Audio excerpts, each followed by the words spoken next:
says bam, you see that? It's connecting. So then I'm gonna go to here. Watch this. I'm gonna go here.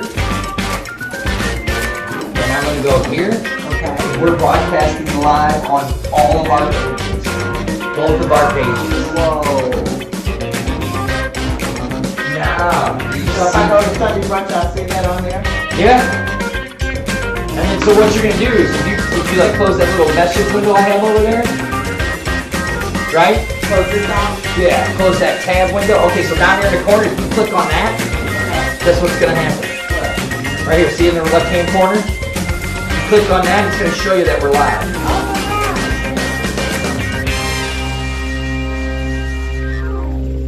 And now all you gotta undo. Oh my God, this is awesome. Now all you gotta do is unmute our mics. Okay. Here, we're gonna go with this. We're gonna go with this vintage. No, I don't like that one. No, I like the one that we... Alright, you ready?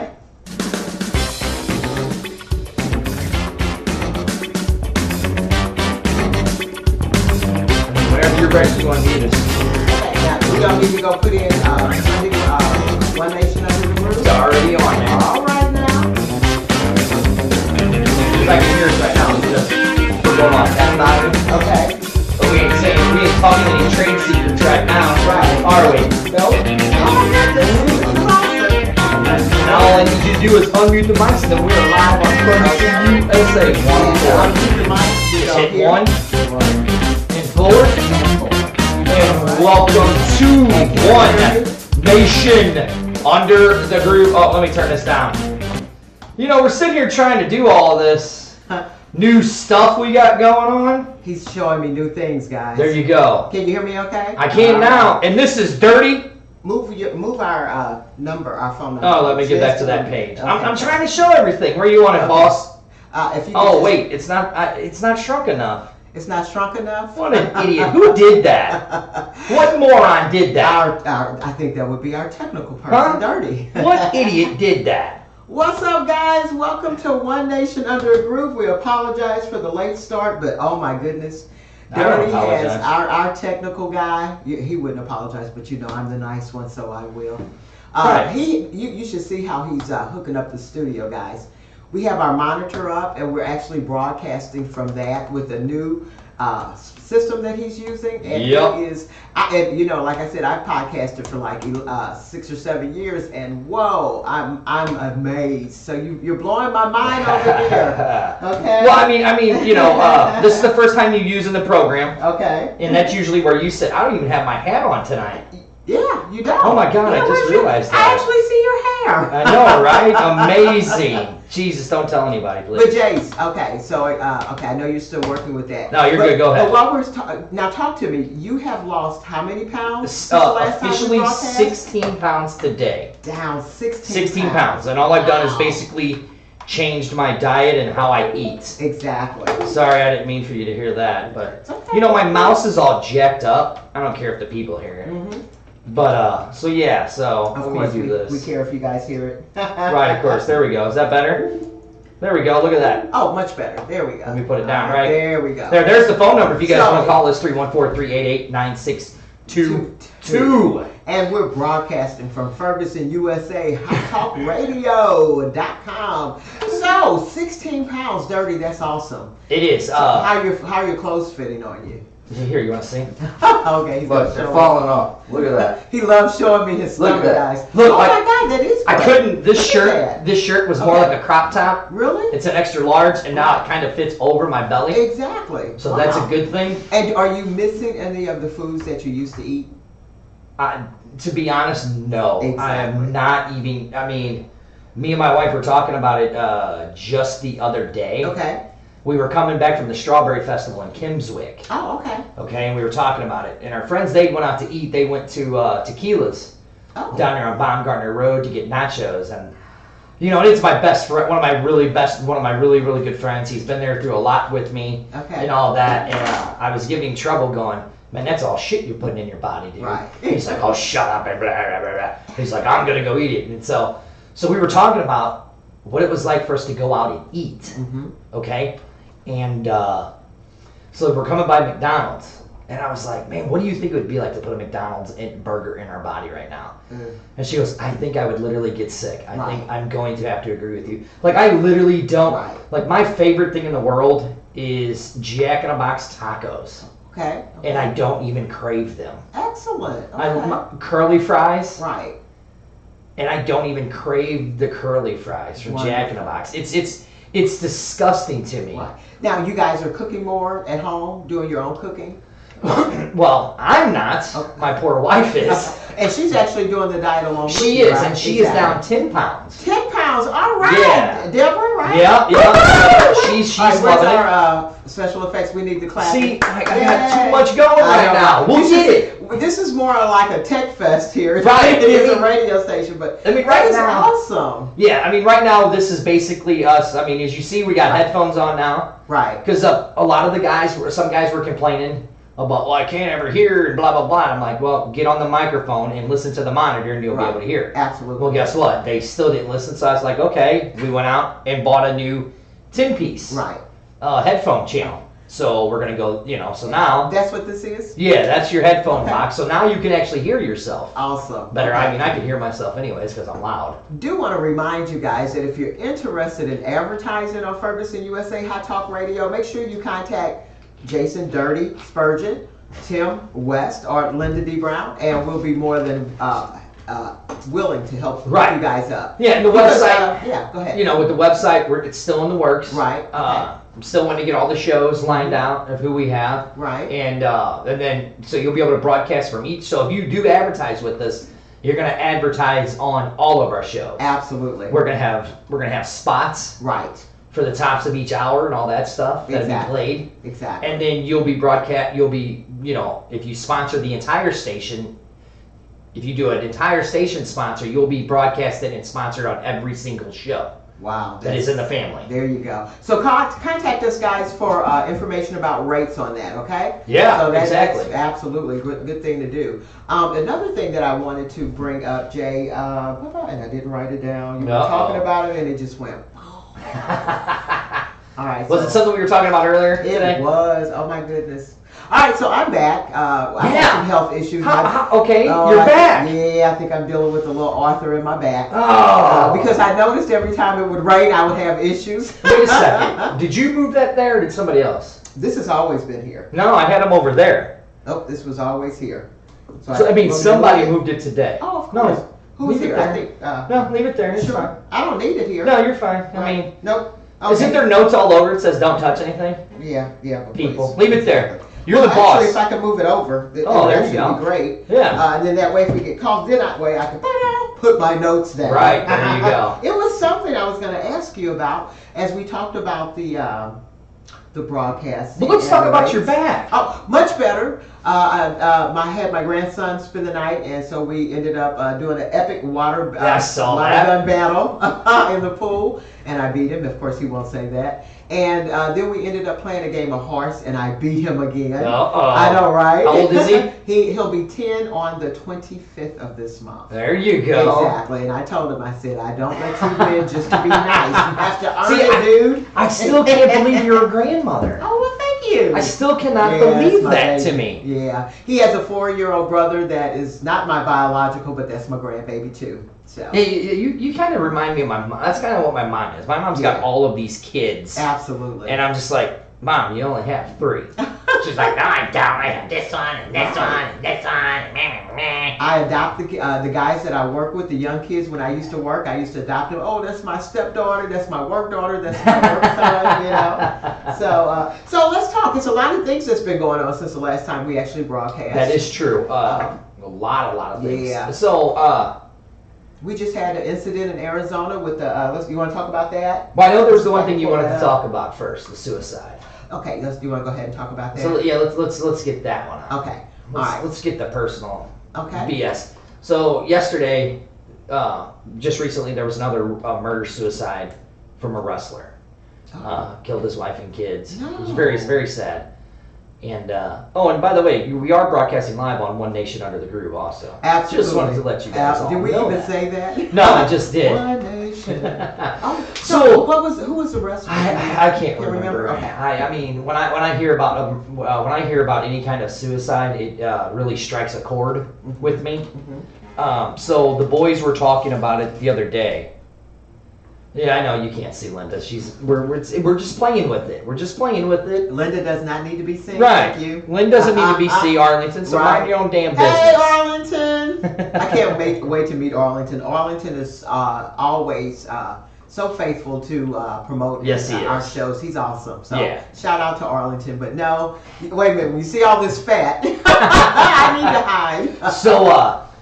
So they were talking about that, and somebody made a comment about suicide. You know, you're weak, and you're this, and you're that, and that it's because you were babied this way and you were babied that way, and so I really took offense to that. Yeah. Okay, and I mean the reason why. What's wrong? You okay? Just getting used to it. Oh, okay. The reason why is 7 years ago, I was standing in my bathroom with a handful of pills. Looking in the mirror, going, how did I get here? An empty bottle of Vicodin in one hand, a handful of Vicodin, about 50 in the other. And as I'm getting ready to take them, at that time, my youngest son, who was 4, walked in and looked at me and said, "Daddy, what are you doing?" Right. I was like, okay.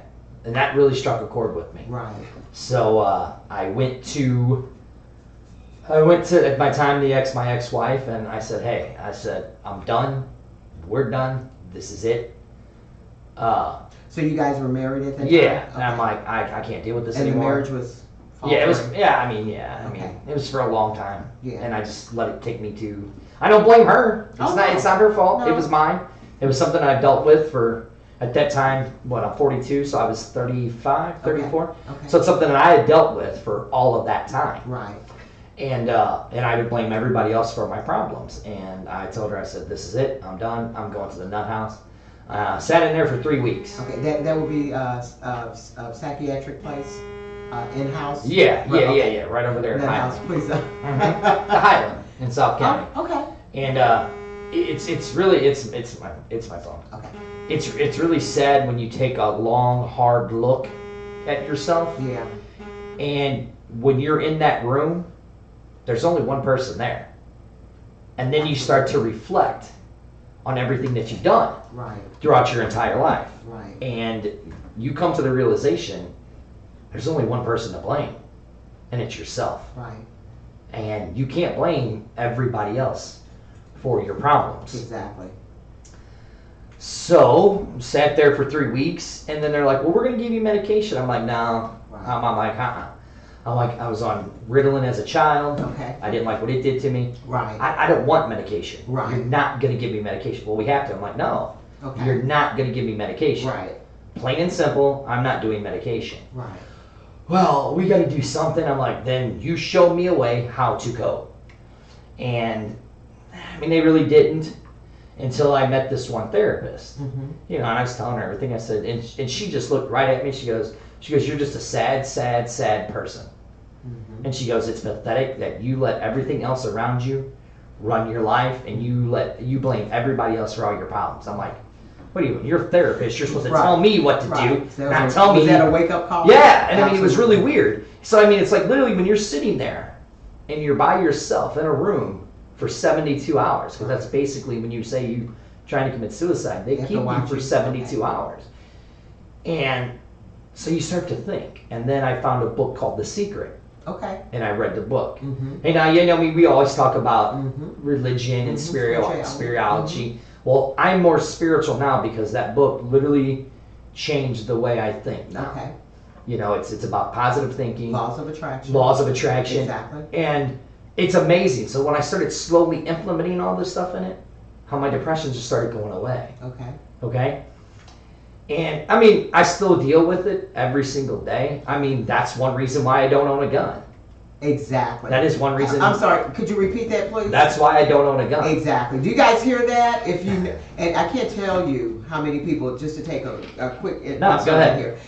First of all, my son is about a couple years younger than me. A lot of the friends that he grew up with also were on Ritalin. That was something he was never on. Mm-hmm. I understand that there is a high incident of people that were on that as children that have actually tried to commit suicide. Are you aware of that? Oh. Yeah, well, you think about it. You're putting legalized meth. Exactly. You're putting legalized meth into your body. As a kid. Right. Exactly. I mean, so they're already getting you addicted, because he actually had friends that would tell me in their 20s and 30s, oh my God, once I got to the point when I was a teen and I was still on that Ritalin, I used to break it up and snort it. Right, and I mean, and that's what I did, and I finally got to a point, I was like, Mom, you got to take me off this shit. Exactly, right. I'm like, it's really messing my mind. I mean, I'm going to some dark places, and I mean, I've there's been plenty of times where I've thought about just ending it. That's a sad. Over and over. But I was in. What people don't realize is when you get into a deep, dark depression, right? You don't want to do anything, right? You know, and I mean, and now at where I'm at now with it, mm-hmm. I don't like it when people use it as a crutch, right? Okay. Because the problem is nobody wants to be honest.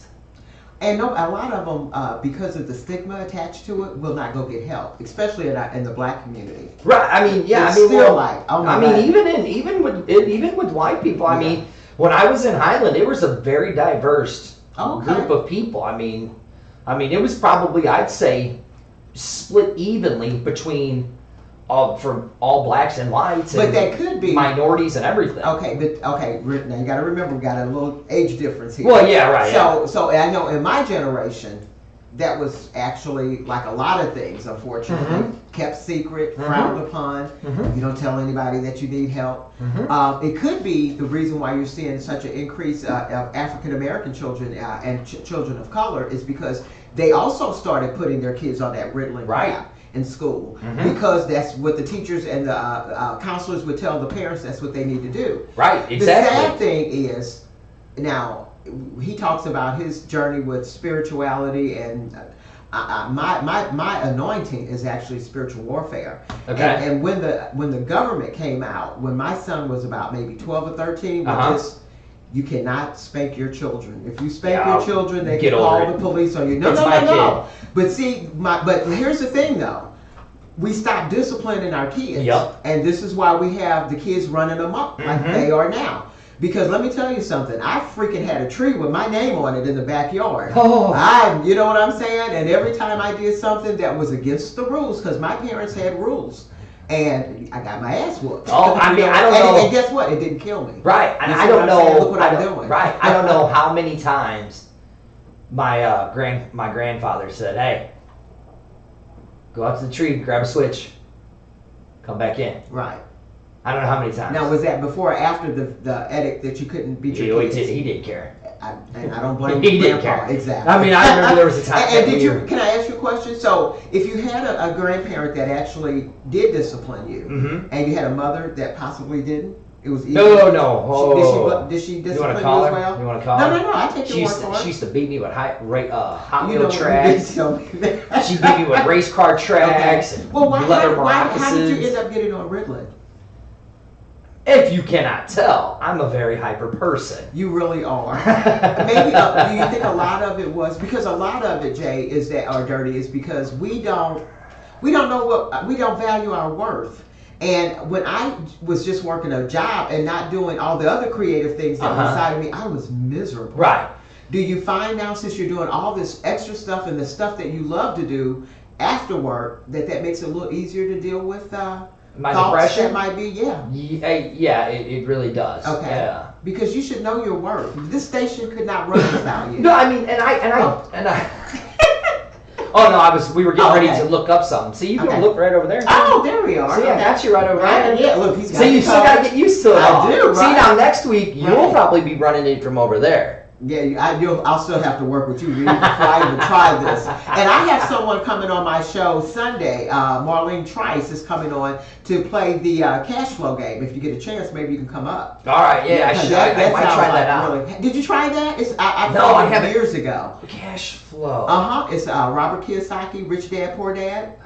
Yeah. So, I remember you telling me about that. Mm-hmm. Yeah, it's a board game. Yeah. Yeah. All right. So where do you? And I know we're kind of going back and forth, guys. I apologize, but But so where are you with now with your depression? Well, I started noticing about 2 years ago. I mean, I deal with it every day. Okay. I deal with it every day, and then when I start to feel, when I get to that place, okay, I have. Do you go to a dark place? Oh yeah. Really? Yeah. Okay. Do you hear people talking to you? Oh yeah. Yeah, voices will do that. Oh. Those are demonic spirits. People don't believe that. Oh If yeah. you believe in angels, you gotta believe in demons. Okay. Yeah, I mean, there's times where, and the sad thing is I'm in. There you go, right there. There's a cash flow game right there. I got it up for you on the studio. Okay, cool. Right? Ain't that the one? That's it. Yeah, there you go. I got it right up there Oh my for you. God, they got it for April. Oh, it's a digital. It's a digital download. one. Wow. We should get it, Wow. and we should play it one night I'm on so the air. busy. No, we play it on the air. Because that you know what, it's sort of like I remember it's sort of like Monopoly, where you're buying property and stuff like that, if I'm not mistaken. Right. Yeah. Exactly.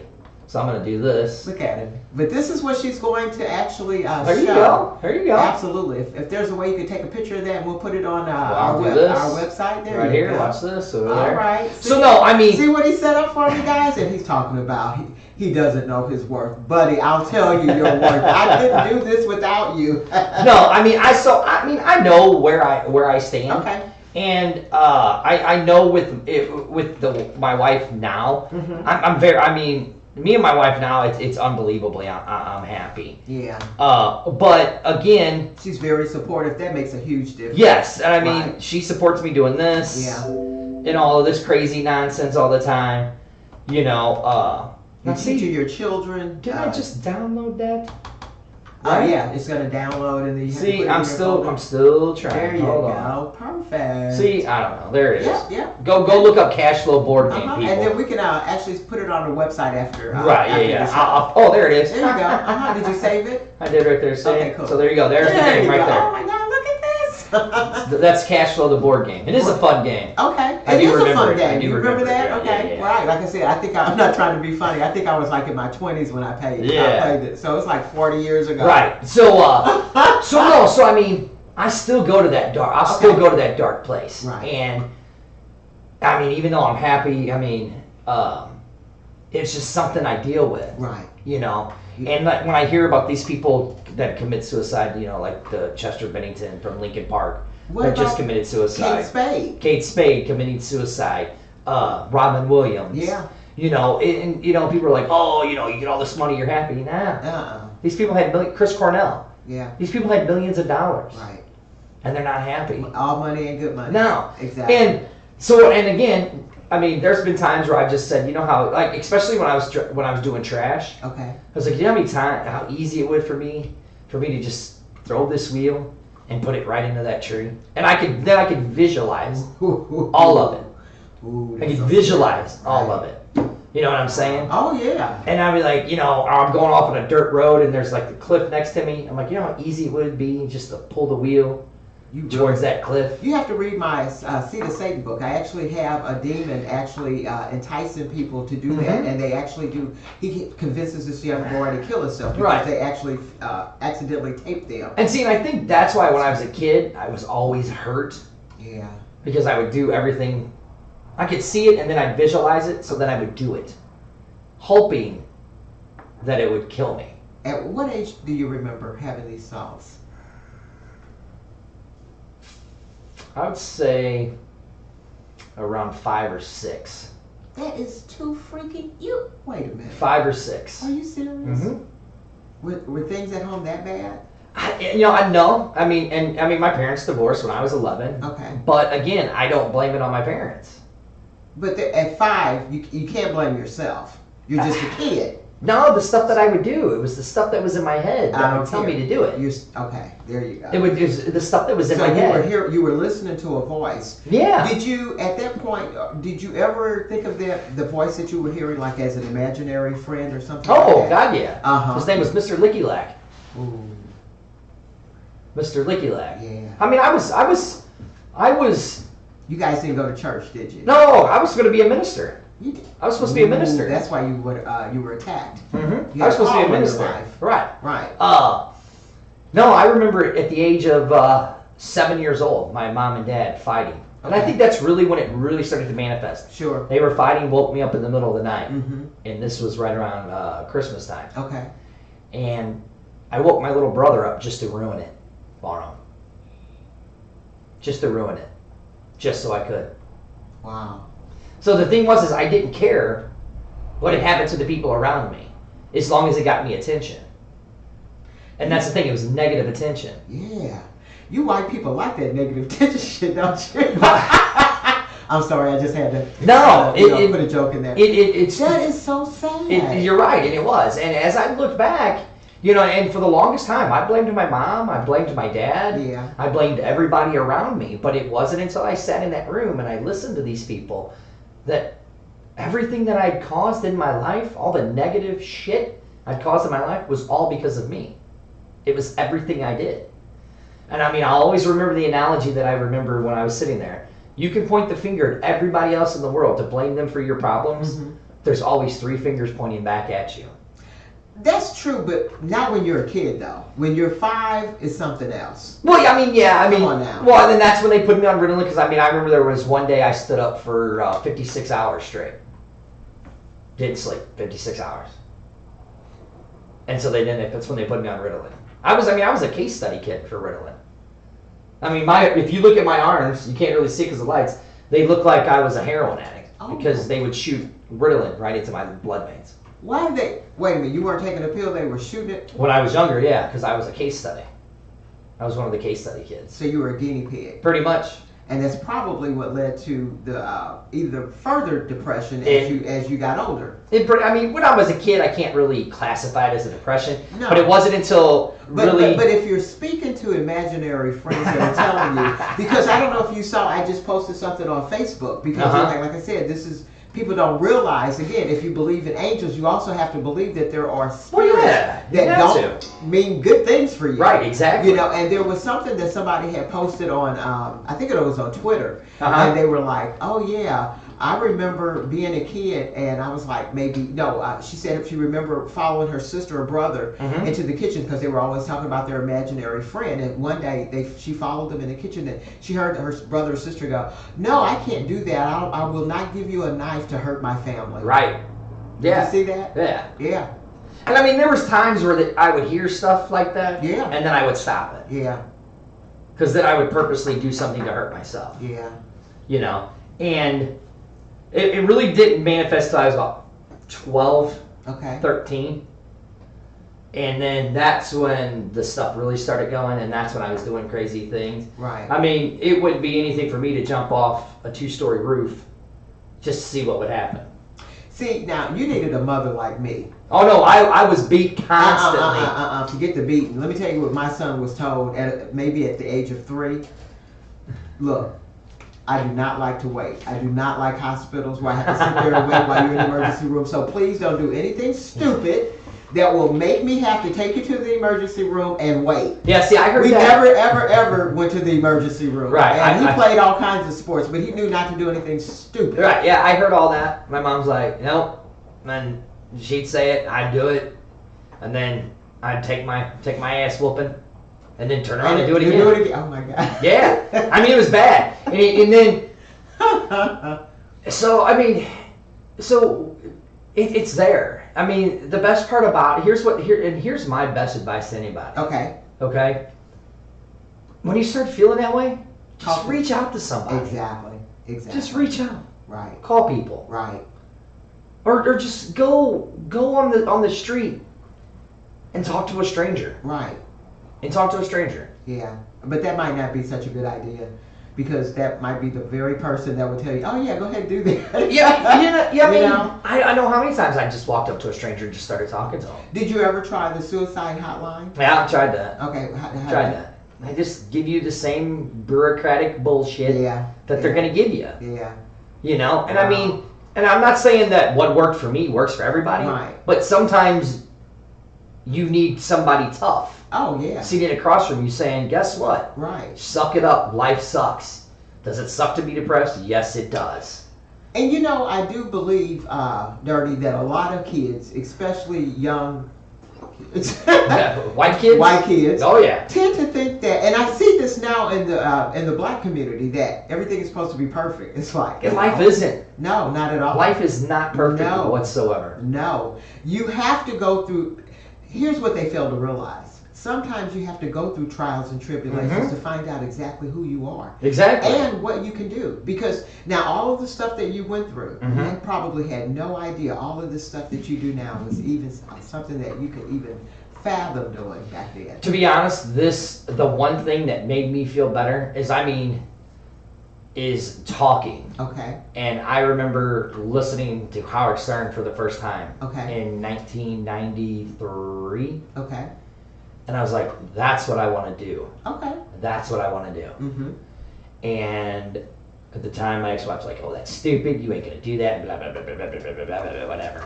Yeah. And then, so I let that dream die, but it was always in the back of my head burning and burning. And on that topic, because we've both been married. I was married and divorced, and then my ex passed. Having the right partner is so important. Because if you are a creative person, and the other person that you're with is not, and your creativity starts to show after you're together, it's going to be a problem. Oh, I 100% agree. Exactly. I mean, one of my best times is sitting on the couch watching Netflix with my wife, watching her crochet. Okay. Or knit. Knit. Okay. You know. This is Deborah now. Yeah. Okay. Yeah. So I mean. So there's a comfortable silence there. Well, it is for her. I still like to talk. Yeah, he is a talker. So that's why she just says, go to the radio station and talk. Oh, okay. So, and this is an outlet from me. Exactly. And the way I look at it is if I can change one person's way of thinking, then I've saved that life. Right. And I believe that this conversation might help people as well. Well, let's hope. So if you have someone that's listening and they're having the same issues and same thoughts, what would you tell them to do? Go get the book, The Secret. Go get it. Read it. What was so fascinating about that book? I'm not a fan, never have been. Really? Not at all. Because if you can't get it in a word, it's not even worth it. And to be honest with you, a lot of the, because of course I've looked at it, because a lot of the things, the laws of attraction are basically just the same thing as speaking a word, decreeing and declaring, and that's in the book of Job. You decree a thing and it shall come to pass. And you always want to definitely do something and decree things that are positive, not negative. So, I mean, it's true. I mean, but don't get me wrong. I'm glad the secret worked for you. No, I mean, it's not that it's such a great book, because it's really not that good of a book. Okay, so what was it about the book that just resonated with you? If really thinking positive, will that really make a change in your life? So with a person that has ADD, ADHD, behavior disabilities, suicidal tendencies, bipolar disease, you could somewhat say I was schizophrenic, but I mean. Well, that's exactly what bipolar is. Well, yeah, I mean, yeah. And so that's a challenge. Yeah, absolutely. To go, wait a second. So all you got to do is say, if I change the way I think, things are going to happen. And what is that scripture? Change your mind, change the way you think. Absolutely. So I was like, okay, what the hell? What do I got? I mean, I just got out of the nut house for 3 weeks. What's it gonna hurt, right? Exactly. So I started doing it, and I started noticing little things. And I noticed when I get away from it, things start going badly for me. Gotcha. And I mean, and you're right. I mean, it's so. And then a lot meditation helped me. Broadening my horizons about life itself. Exactly. Accepting everybody for who they are as people. Right. Looking at those that have less than you do and are, you know what I'm saying? And being grateful for the things that you have. But again, even when there are things that you know that you still need or want. Right. But again, is a person that has less than me, are they any less happier than I am? They could be just as happy as I am. Or just as depressed. Exactly. Right. But what you said, I have to go back and talk about that. Just today, I had my grandson, as I told you earlier, and we were out playing. We were playing horse, and I think he cheated on me, but I still won. But I lost to my 11-year-old pig. But But here's because I one can't thing, spell horse. Okay, well, here's one thing that I try to do with him that I instilled in my son as well. So after I started getting ahead of him and he got to HOR, he's like, oh. So every time he got ready to take a shot, he goes, watch me miss this. I said, no. See? Think positive. Right, exactly. Because if you start thinking that you're going to miss it, you're going to miss it. Right. Right. And I had to say that over and over. So parents, listen to this. Listen to your kids. I think a lot of the reasons why we're seeing, and I'm not trying to burn bread on anybody, but a lot of these parents are so busy and they're so distracted that they're not really paying attention to their kids. We're so disconnected. I think we're very disconnected. We're so disconnected. Absolutely. As a whole. Absolutely. As a whole. As a society. You were getting ready to talk about the gal in, where was she at? You see how we're going to tie this? What was that one we were going to talk about? Oh, well, I was going to talk about the Arizona incident. You see how that ties right into this? It does, though. And we talked about that, didn't we? Yeah. And here's one thing. Okay, so how about we do this? Okay. How about we do this? This is Ferguson. Yeah, no, okay. Well, yeah, you can pull it up. Okay, go ahead. This is Ferguson USA, HotTalkRadio.com. This is the One Nation Undergroove. We broadcast live every Thursday from 7 to 9. Sorry if we bored you with my suicidal talk. It's your problem, not ours. I am Dirty. Sitting across from me is the one and only, my esteemed and lovely co-host, Lynn B. We broadcast live on Facebook at Ferguson USA Hot Talk Radio. And we're going to take a quick little break, and we will be right back.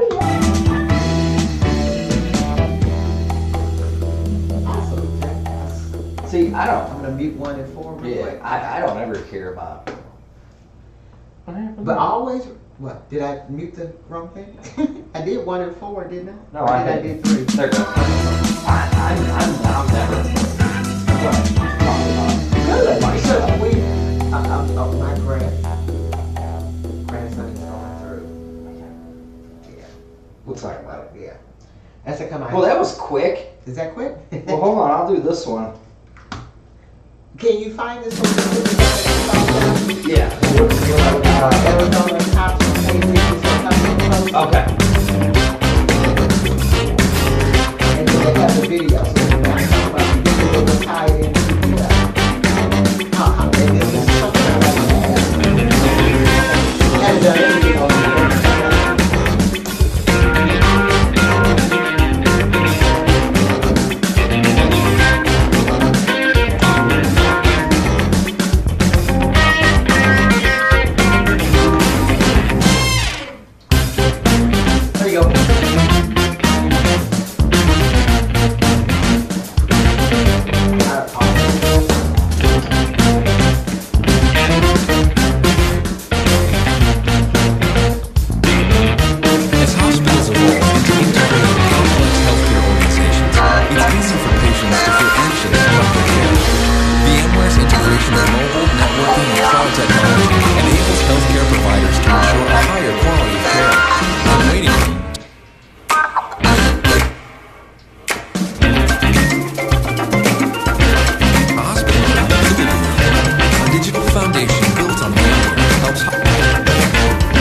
Welcome back to One Nation Under a Groove. I am Dirty. Sitting across from me is my esteemed colleague, the one, the only, Lynn B. We are broadcasting live, so make sure you check us out. Absolute Ferguson USA. That's right. Radio. So let's get to it. So here we go. All right. So Dirty has shared some information with us about his depression. So my question to him was, and this is one of the things that we wanted to talk about. So now we have an atmosphere where blacks are being attacked, beaten, killed, and most of them are unarmed by cops. What? That happens? And not only that, oh yeah, does it happen? It doesn't happen. Yeah. It doesn't happen. And my question about that would be, how does that affect their psyche? is that making people feeling anxious? Are you having anxiety every time you get in a car, or every time you see a cop? If so, please call in at 314-388-9622. We'd really like to hear your thoughts on this. Or you can also drop us a note on our Facebook Live chat. Yep, and it's right there. Ferguson.USA. You can't miss the Hot phone Talk number. Radio. Absolutely. We got the phone number on the screen. 314-388-9622. So let's get to it. So, yeah, Arizona cops on paid leave after a video shows them beating an unarmed man. So like we were saying, of the disconnecting of the world that we're in. Absolutely. That our world is completely disconnected, correct? Yep. Okay, so here, prime example. The guy's just standing there. He was just standing there. Just go to the Huntington Post. Go to the Huntington Post. Let's see if I can pull it back over from the beginning. Yeah. He was literally just standing looking there. at his phone. He wasn't even the one that they were even called on. No. His friend was. Right. So Robert Johnson, 33, was it says reportedly. Right. Now, how do you reportedly when you have a video of being punched and kicked? Now, here's what it should say. Robert Johnson, 33, was kicked and punched in the head. Yeah. Not reportedly Exactly. kicked and punched in the head. He was. Right, and you see it there. Right. And here's the thing, and I don't know if you guys heard this. I was watching CNN today, and there's a black cop right in there doing the punching. So it's not about race. As a matter of fact, it's not. One of the commentators on CNN says, "Well, this the person said this wasn't about race. Mesa, Arizona police has a habit of beating up anybody." Right. Well, here's the best part about it. Okay. Let's say it. So they were saying Johnson was not being investigated at the time. The Right. cops were apparently responding to a domestic violent dispute involving Johnson's friend, 20-year-old Eric Reyes. And he's there sitting right there Right. on the side. You see that? Right. But yet, let's look. Here we go. Yeah. In our society, Yeah. okay, what do we go for? The first thing we go for. We go for the black person. Right. Why? Because they're such an easy target. Yep. You know what I'm saying? Just like I had put on Facebook, for those of you that are my Facebook friends, when that idiot Rick Santorum came out and said that President Obama is to blame for all of the racial discord. It's like, really, dude? Or are you freaking serious? I said, you remind me of Susan Smith in South Carolina, who killed her kids and said it was a black man, and Charles Smith in Boston, who killed his pregnant wife and said it was a black man. Right. So they know they're easy targets. I hate to say this. They come after, I watch AM Joy on MSNBC, Joy Reid. They come after her every time. She does the exact same thing all the other anchors do. All of them. But they come after her. They come after her for past things that she wrote way back in 2009 about homosexuality that she had to apologize for. Then she just said something about politics. Really? I mean, and again, I will go to the simple fact is that if you really look at everything in the world, okay, and I actually was just having this conversation too with one of the other hosts on the show. Okay. From the Petty Roast Show on Friday nights, which you can check out this Friday night at 9 o'clock. Babysitting. I don't think the Petty Roast Show is your cup of tea. Okay, what is that? What do you guys talk about? Yeah, just don't listen. Okay, yeah. I don't think it's your cup I of don't tea. like anything that just bothers my spirit. See, the DCS show?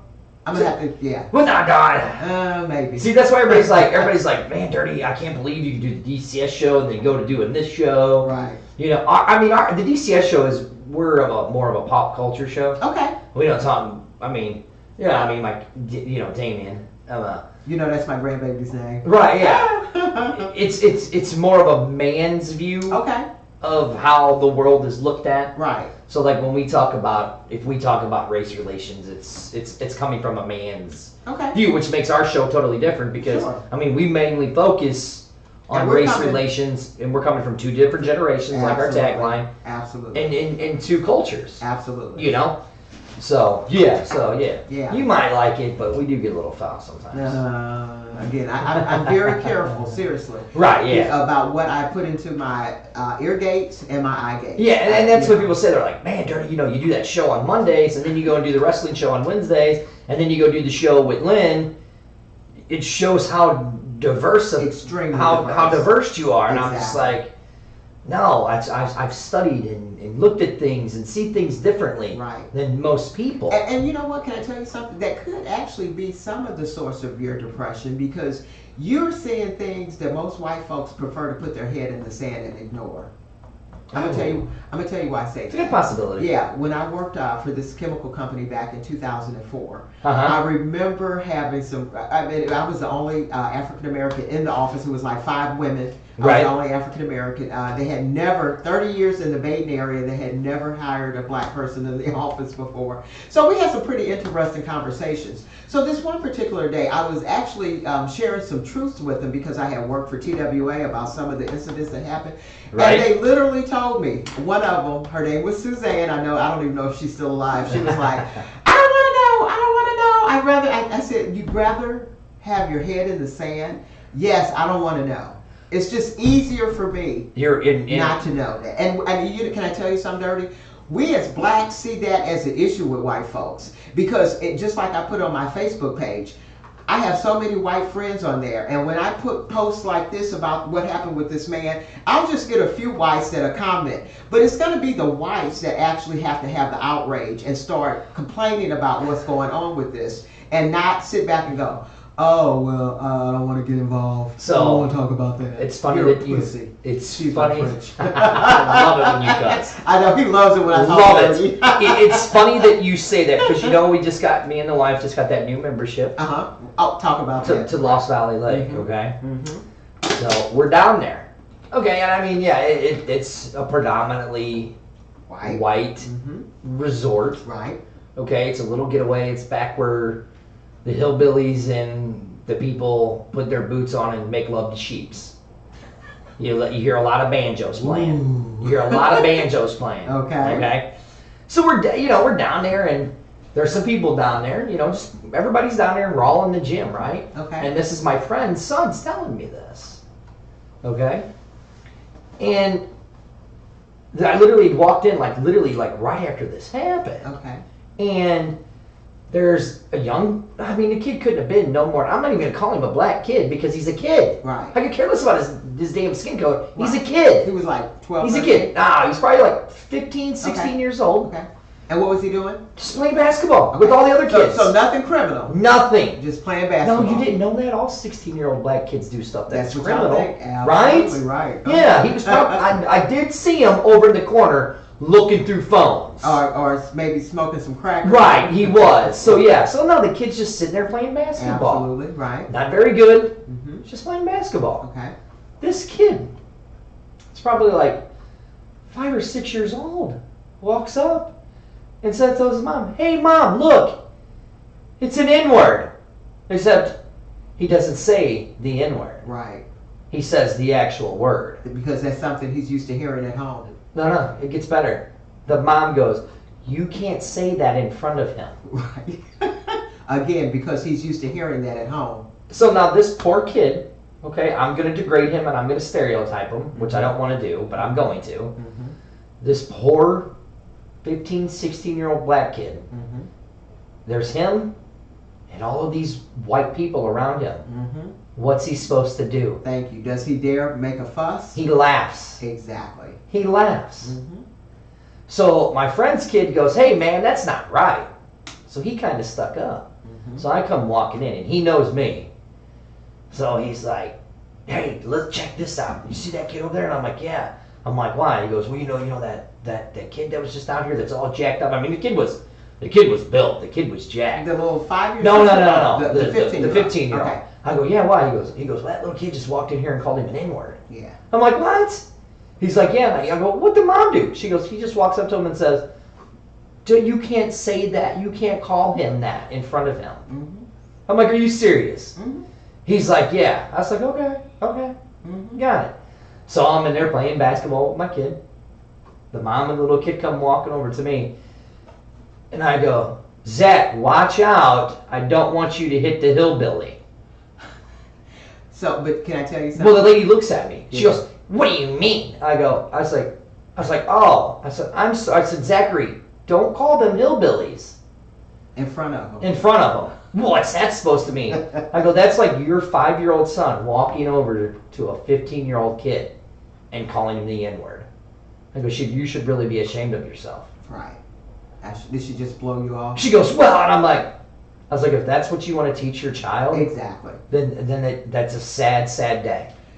Don't you feel with Trump in office that now they just feel like they that it's okay? Oh, God, yeah. Absolutely. Oh, God, yeah. And how dare you even get an attitude because I do call you that. Oh. I told you I was in JCPenney's yes, in South County. Tell that story. Yeah, JCPenney's in That's South ridiculous. County, picking up a catalog order, and I'm walking to the store, and this white lady looks at me. South County? Yeah, I'm allowed to go anywhere my black ass want to go. Are you sure? Are you sure? So this lady, she kind of looks at me. She was probably about my age, and she just kind of literally, Dirty, stopped what she was doing and kind of turned and gave me a look like, what the hell are you doing here? And I looked at her and I smiled and I said, and you have a good day, right? Crazy ass. But you know what? You don't. One thing I don't do is I don't. Like the young boy, he could not have. Why do you think he laughed? You know, what could he do? Exactly. What could he have done? Because if he had made a issue out of it, going to the front desk, very good possibility that his family could have got kicked out. Because we see what goes on every day. You know, they don't want to hear what black people are talking about. Yeah. And this is why I'm trying to get a tour together to go to Africa so we get the hell up out of here. I might be down for that. Hey, I want as many whites to go with us as possible. I might be down for that. Absolutely. Absolutely. I'd love to go on a safari. Well, you know what? Well, it's actually not the safari. We're actually going into like Ghana, Dakar, Senegal, well, they still have South stuff like Africa. that. But we're not doing the. We're going in to see where how they're rebuilding those African continents. Right. And to see now in Ghana they have something called the right of Adobe. Okay.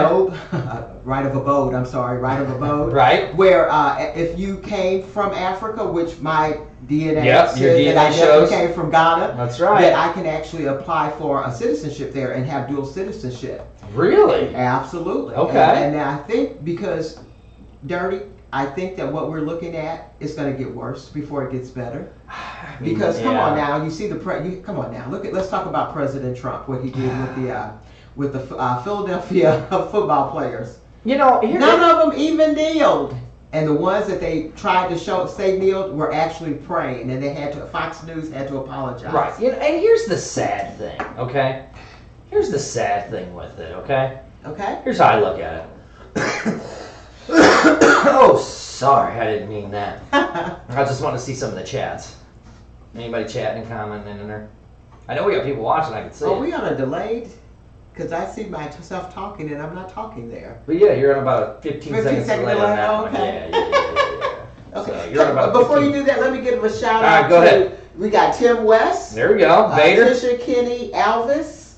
Isa Keller. You know, Tisha's really starting to become a kind of a regular.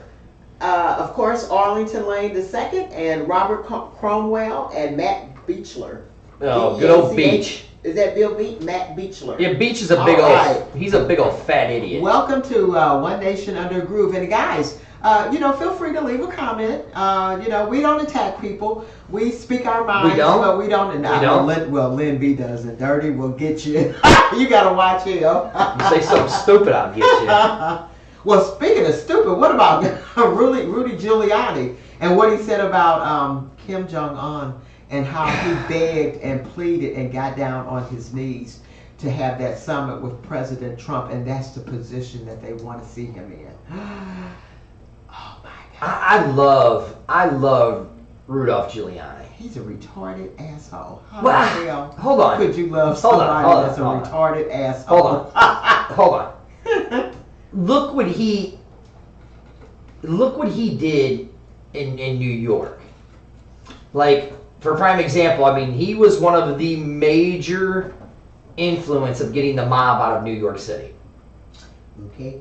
Keep talking so I can give you some facts. Okay, you go ahead. You pull it up. Right. You know, I mean, he helped he did a lot of helping of the homeless. I'm listening. Okay. Let's see, what else did he do? He was very influential in 9/11 when the buildings were hit. He was probably in on it. Oh, come on now. Come on, what's wrong with you? I'm serious. Okay, so I don't know. I liked him. I liked him better than I did Bush Jr.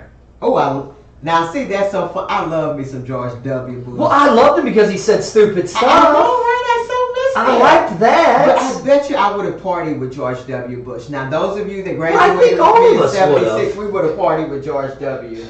I think all of us would. And to be honest with you, I think a lot of George W. Bush's issues was really he was just really the figurehead. The president at that time was Dick Cheney. Oh yeah, I 100% agree with you on that. Exactly. But no, I mean, did I see it? I thought it was stupid. I mean, it's funny how, I think Trump has done everything he's wanted to. Mm-hmm. And here's the sad thing. And I was actually talking to Vader about this. And Vader, you can call in because I'd love to hear this. But now, I mean, me and him were talking about things about Trump. Okay. Look at what Trump had just did. Okay. Trump did an executive order for medical marijuana for seriously ill patients. Who did? Trump did. When? Just recently. That got past me. Because I thought recently. I thought him and Session were totally against that. No, he signed it for seriously ill patients. Okay. He signed an executive order. Right. I'm gonna Google that one. Right. But I know I just saw it just the other day. And damn it, my mouse ain't working. Okay. But let's go to the Rudy Giuliani thing. Okay, cool. Go to that, Right. and then I'll look up the Trump thing. Let me just read this to you. Okay. This came from the New York Times. For a nation heartsick over the killings of black men by police officers in Louisiana and Minnesota and the ambush murders of officers by gunmen in Dallas, here comes Rudy Giuliani bringing his trademark brew of poisonous disinformation to the discussion. In his view, the problem is black gangs, murderous black children, the refusal of black protesters to look in the mirror at their racist selves, and black parents' failure to teach their children to respect the police. Oh, Jesus. Now, that's really... Now, I also want you to remember, if I'm not mistaken, Rudy Giuliani was in charge when they took that broom handle up the rectum of that guy, that little immigrant guy. Remember that? That happened a couple years back in the, 90s? He was sodomized with a toilet brush handle, or, yeah. No. Yeah. No. Yeah. So I don't know what he did with the mob. The mob has never been black people's problems. I spell marijuana. Hey, you know what I'm saying? Right, how you spell marijuana? Marijuana. You know I know that because you need to get a copy of my book. That's right. Tell him when it is. While he's looking that up. Oh, you're looking up the thing for Why Trump. can't I spell it? I'm an idiot. How can you not spell that? Because I can't spell. That's All why right. I talk. Just go ahead and put pot in How do you there. spell it again? Oh, yeah, there we go. It's right All there. So we, There you Beginner's go. Guide to Investing in Canadian and U.S. pot stocks. So again, I'll be doing a free Facebook training session. Get a copy of the book. You can get a copy of the book here at the station when I'm here, or you can also, see if I have it here in front of me, and I bet you I don't. You can go to a place called Hypnotized Smoke Shop in Florissant, Missouri, and get your copy there. You can also get your copy on Amazon, okay? And then once you get that, email me at, what email address do I want to give? SundayBrunch withlinda@gmail.com. Oh, no, I think I actually have that, FireYourBoss2016@gmail.com. And I'll go ahead and send you the link. So again, if you get a copy of the book, and you can also download the ebook, and then give me shoot me your email address at FireYourBoss2016@gmail.com. There you go. Right, and we'll go ahead and get you set up with that. Okay, so here it is. Okay. Right here from Yours Newswire. Okay. Let's go ahead. Trump Pull it set up. to legalize Okay, medical click on that. marijuana Okay, in click all on 50 it. states. Go ahead and click on Okay. it so we can see that. So there we go. All right. So there we go. Donald Trump. It clearly says, if you want to go to Yours Newswire. Trump. And what date is that? This is for now. Let's What's give the credit date? to the source. It's yoursnewswire.com. Okay, I don't really. Well, I'm just saying we're gonna go to this. I'm gonna Okay. and this is from June 7th. June 7th, 2018? Yes. Wow. Okay, so Trump set to sign to legalize medical marijuana in all 50 states. Now, when did he have... See, this man is bipolar, too. Oh, Because him and Jeff Sessions was like, well, we don't want to do the marijuana because it's a gateway drug to other yeah, drugs. you're right. And so here's what he says. It says, President Trump is set to sign a legislation which will allow medical marijuana federally legal to terminally ill patients. Okay. The bill is known as the Right to Try to Act. Okay. Will prohibit the FDA from banning natural cures and allowing patients to try medications that have not been approved by the FDA, but are currently under medical or clinical trials. Okay. Okay? So, I mean, look. Well, that's one step. Right, that's what I'm saying. I mean, we all know Trump's an idiot. And we know he probably smoked. Let's be real. Right, yeah. Come on. I mean, we know the dude's an idiot. We know the dude's a moron.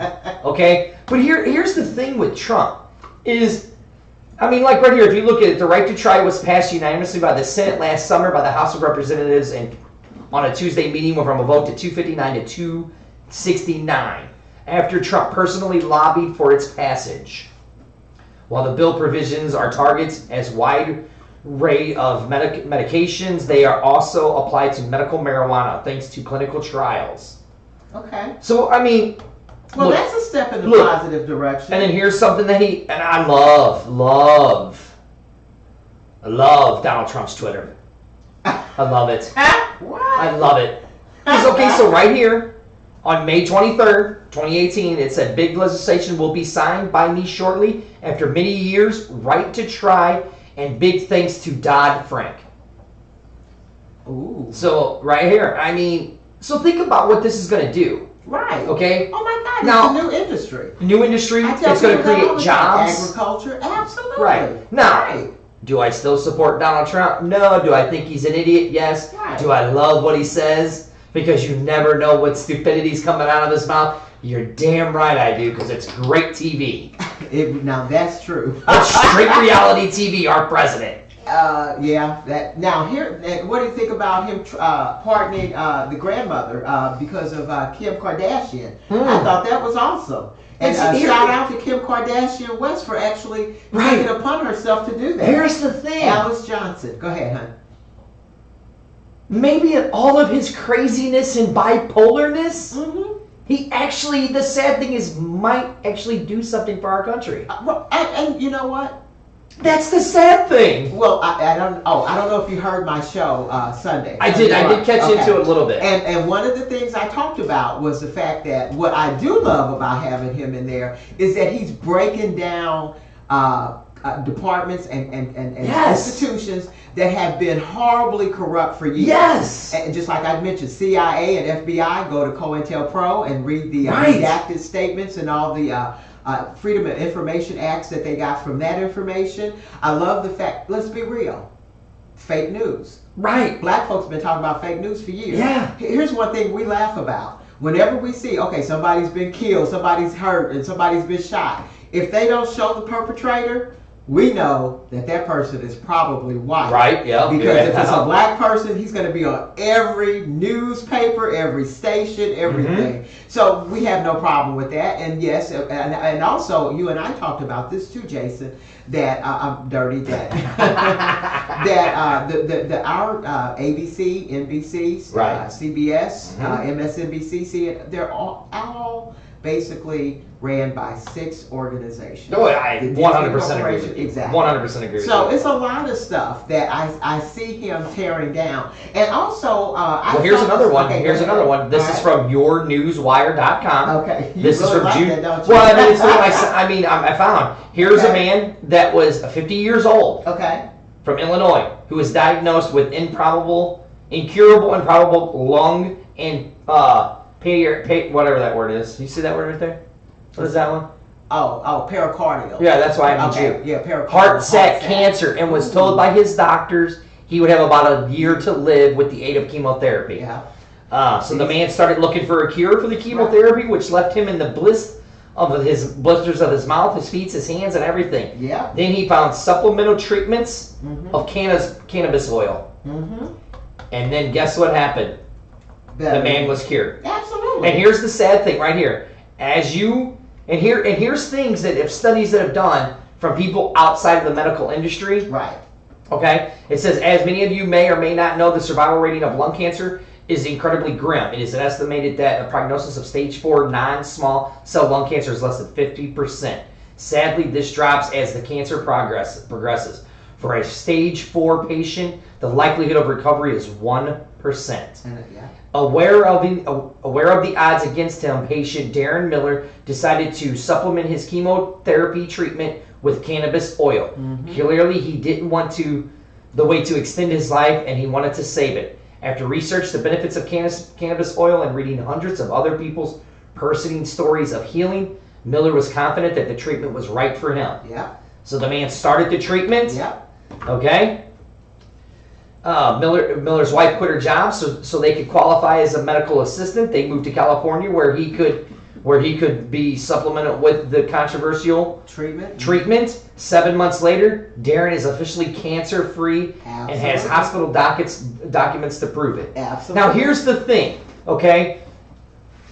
Look, I was so much against marijuana. Okay. Okay? Because I blamed marijuana on a lot of my problems. Okay.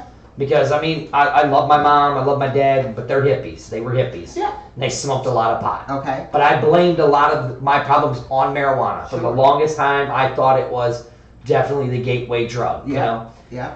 And as I got older and as I had my transformation, my spiritual transformation, and started seeing things differently, Right. I started to see the benefits Right. of medical marijuana. Right. Legalize it. Think comes- about how many here. It comes Think from the about- ground. Right. Think about how many black men are And incarcerated. And women. Okay, yeah. Right. That's what the Right. Kardashian thing was about. She Think was about a it. low-level drug Oh, dealer. yeah, that's right. Yeah. She was doing a life sentence Right. and had served like 35 years. Right. That's crazy. So, and here's But the it best was part. only people of color, though, Jay. Well, that's what I was getting ready to say. Absolutely. Because if it was me, Right. Oh, you. and guess what? You And would have had treatment. let's just say I had a dime bag. All right. Yep. Okay? Right. I'm getting a slap on my wrist, or I'm getting probation. Can I be honest with you? Now, if it's Even you- if they had found you with an ounce, you would have got a slap on the wrist, Yeah. maybe probation. Right. We'll definitely put you in treatment, Yeah. so that way we can expunge your Now, record. if it was you, I would have been in jail like a black grandmother. woman? Thank you. Right. you're a drug dealer with the intent to distribute. Absolutely. Right. Just like that poor man that was checking his cell phone and got attacked by 4 or 5 officers. You Isn't that sad? are intent to distribute. Yeah, so with that being said, let me ask you a question. What the hell do you have to be depressed about? If I'm not depressed, if we're not depressed, what the hell do you have to be depressed? Can I get an amen on that, guys? Did I you have to be love how you depressed turn that one around on me. That's a good one. And I mean, You know what I'm saying? you're absolutely right. What do I have to be depressed about? Right. Literally, what do I have to be? Right. You see I what mean, I'm saying? but again, it's like I say, and people get mad at me all the time, and I speak the truth. Yeah, you do. I'm going to tell you how it is. Mm-hmm. I'm going to say how it is, and it's going to piss people off. But guess what? If you don't want to hear it, then don't ask me. Absolutely. If you want me to tell you that everything's going to be all right, I'm going to look at you and say, no, life's not going to be all right. Life is hard. I was like, let me take this baseball bat. It's like me telling you, I'm going to take this baseball bat and bash your head in. Right. Do you agree with the statement that only the strong survive?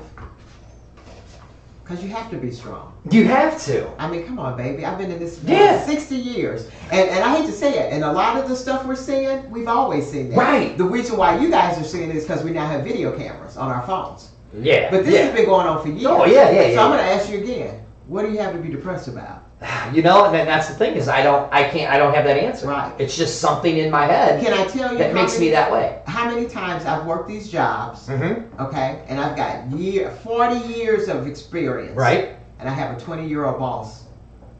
Oh, yeah, I know, right? 30-year-old boss. Right. Exactly. Right. Now, Tony Hakeem, if you're listening to the show, you're one of my favorite bosses. But, I love how you looked at the camera when we you used said to have that. those conversations, you know what I'm saying? But again, and this is why if you go back and look at, go to YouTube and listen to some of these African Americans that have moved out of the U.S. and moved to Africa, most of them are highly educated. Right. And they're like, they didn't pay me what I should have got. I never got the recognition and the prestige that other people got. Right. I'm out of here. Exactly. Right. And the thing is, and that's the sad thing. Right. Because, again, like I said, I was talking to one of our other co-hosts, the Petty Row Show, and we were actually talking about stuff like this. Okay. He, the job that he's working at right now, he said that he has a boss, white guy, okay? He comes into work the other day, and I'm not going to say exactly what kind of work he does. We'll keep his identity a secret. Right. But he walks in, he goes into work, and the boss has all of the black ladies out gardening, pulling weeds. Is this an office? No. Is it a landscaping type of service? No. It's around a building, let's put it like that. He's in the medical industry. Okay. Okay? So the black ladies that were out there picking weeds, that was not part of their regular job description? No. So he kind of walks up nonchalantly. I mean, if you listen to the Petty Row Show, he's a little crazy and a little goofy. I think I know who you're talking about. It makes it funny, you know. He walks up to him, he's like, man, what are they doing? He goes, what are they out here doing picking weeds? Oh, well, you know, we need somebody to clean up the garden beds.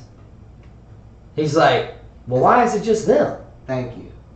And why the fuck? Oh, excuse me. No, girl, yes, there we go. And why the hell did they go out there? See, this is what pisses me off about black people. Exactly. They were scared to lose their job. All money ain't freaking good money, people. Yep. See what I'm saying? Oh.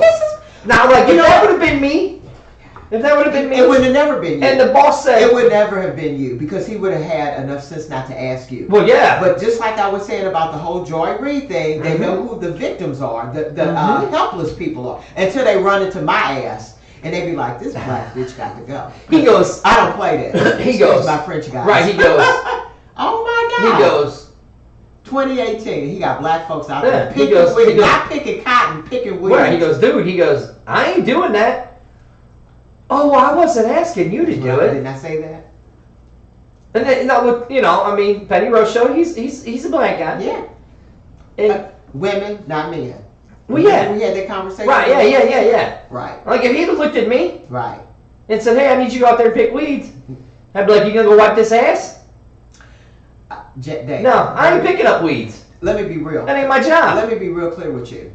And I don't care what kind of mortgage I have, car note. No. And my friends will tell you, if he had came to me as an employee and said, I need you to go out there, I would have said, here's my badge. You stick this as duty as you can. Okay? Yeah. And it's just the nerve. You have a lawn service that comes and cuts your grass. Why do they need to be out there picking the weeds? Because he knew he could make them do it. See, this is what I mean about Trump being as empowering these racist people to do things that they would have never. I was just like, he's telling me this, and I'm like, are you kidding me? No, I know he's telling the truth. This is ridiculous. And I think I mentioned this on my show Sunday, so it bears repeating. And it drives me crazy with black people. Instead of them trying to go find something else, oh, I've been here 10, 15 years, oh, I ain't going nowhere. They just make me sick. You rather bitch and complain instead of saying, you know what, you take this job and shove it up your crap, and I'm out of here. That's funny you say that. I have a really good friend of mine that I used to work with. Okay. Dude, been there since this company has basically started. Okay. Been with this particular company for 18 years now. Okay. 18 years in the trash industry. Okay. It never had a retirement until just recently. Because the company that we worked for didn't have a retirement. Didn't have a 401k, nothing. And I'd ask him, I'm like, dude, what are you doing, man? Thank you. I call him a black Jew because he was the cheapest. He was one of literally, and I mean, I love him to death. I love him to death. His name isn't Charles. No. He was one of the most cheapest people I've ever met in my entire life. And I mean, and I'm like, dude, what are you doing? And like the stuff he would grab, and I'm like, dude, come on, bro. He's like, oh my God, was he like remember the show Rock? He was a trash man. Yeah. He'd pick up all this stuff. No, yeah, be like, oh, he goes, come on, Dirty, look at this. This is still good. I'm like, dude. I'm like, come on. Go ahead. So I told him, I was like, dude, you really need to get out of here. I said, you've been in this industry 15 years. You know what he tells me every time? What? Oh man, you know, they're gonna promise me this and they're gonna promise me that. That's what I'm saying. And they don't give you nothing. Yeah. And then they're angry. But here's the best part about it. He's not even angry. No, they're not. He's not angry at work. But you think when he comes home, if he's got a wife or kids, and the least little thing they do, because see, here's well, let me tell you. Now let me finish. Oh, you might. Because here's what I've noticed in all the years that my 40+ years working. When they have no power at home, and these are white bosses, black bosses, women bosses, male bosses. If you don't have power at home, if you don't have power at work, you will take it out on the people that you have power over at home. I've seen it happen. I mean, I believe you, but I'm just trying to think because I've been to his house a couple times for some barbecues. They're never going to do it around a white person. Let me tell you something. Now, I'm going to be very personal here. Okay. I grew up in Richmond Heights, Missouri. Right. We were probably the second black family that moved on the street. Okay. My dad worked for Skull and Steel. Okay. My dad was an alcoholic. Okay. My dad used to beat on my mom. Okay. My neighbors that saw my dad every day, especially in the summertime, sitting on the front porch, thought he was the nicest man they ever knew. If you asked them now, they would tell you he was the nicest man. Really? And that was the persona he showed to the public.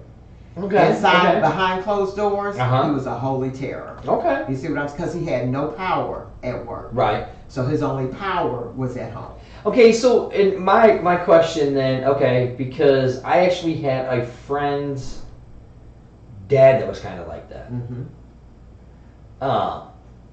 He had no power at work. Right. Been stuck at the same job. Yeah. But he would come home, and he was an alcoholic, and he would beat my friend's mom. Yeah, because see, the alcohol comes from not having any power and and having no clue how to deal with that. And then the anger comes because once you put the alcohol in your system, then you're going to attack somebody. And I mean, this was they were white. It doesn't matter. Right. So and again, I think and I think again, it comes to the point where they do what they need to do to us to keep us in control. Oh yeah, absolutely. So and I was talking to my wife on the way here today. Okay. And now it's starting to get brighter, longer. And this is Ferguson USA, HotTalkRadio.com. This is the One Nation Under the Groove. We broadcast live on Facebook at Ferguson USA, Hot Talk FM. I am Dirty. Sitting across from him is my esteemed, lovely co-host that threw her back out, but it's better now from playing basketball. The one, the only. Lynn B. And we broadcast from 7 to 9. I just did that right there. Well, we did actually like 7:30. Well, we were doing we had technical stuff going on, right? He hooked the studio. And it's only going to get better. Is there any way you can put this up? Because I do want to show this I want you to finish your point, then I want to talk about I could download that video. Okay, could you please? Well, I can plug you in. You want to plug me in? On your HDMI? Yeah, I got my HDMI. Yeah. Oh yeah. Yes, I seen it. I'll look it up and I'll play the video for that. Okay, just go Trump on Oprah in 1988. Yeah. We'll play the video. So while he's doing that, guys, we're gonna pull up. Okay, so while he's doing that, I'll go back. We're talking about the tariffs that Donald Trump has placed on our allies, not our enemies, but our allies. And we have the G summit, the GS summit or G7 summit coming up this week. Right. But here's the thing about Trump.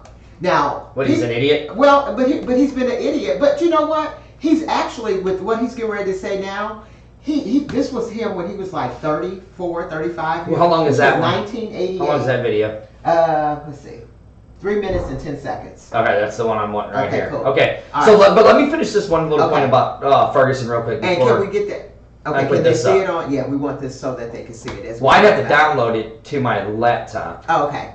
So, but we'll play the audio. Okay, that's cool. That's all we need to do. Yeah, we'll play the audio. Okay. But, so I'm coming in today. Okay. And I tell my wife, I go, Ferguson is a really nice town. It is. I was like, yeah, I mean, of course there's their shit spots like in any other town. But, I mean, it's a really cute town. And then as I'm driving through, I start noticing something. What's that?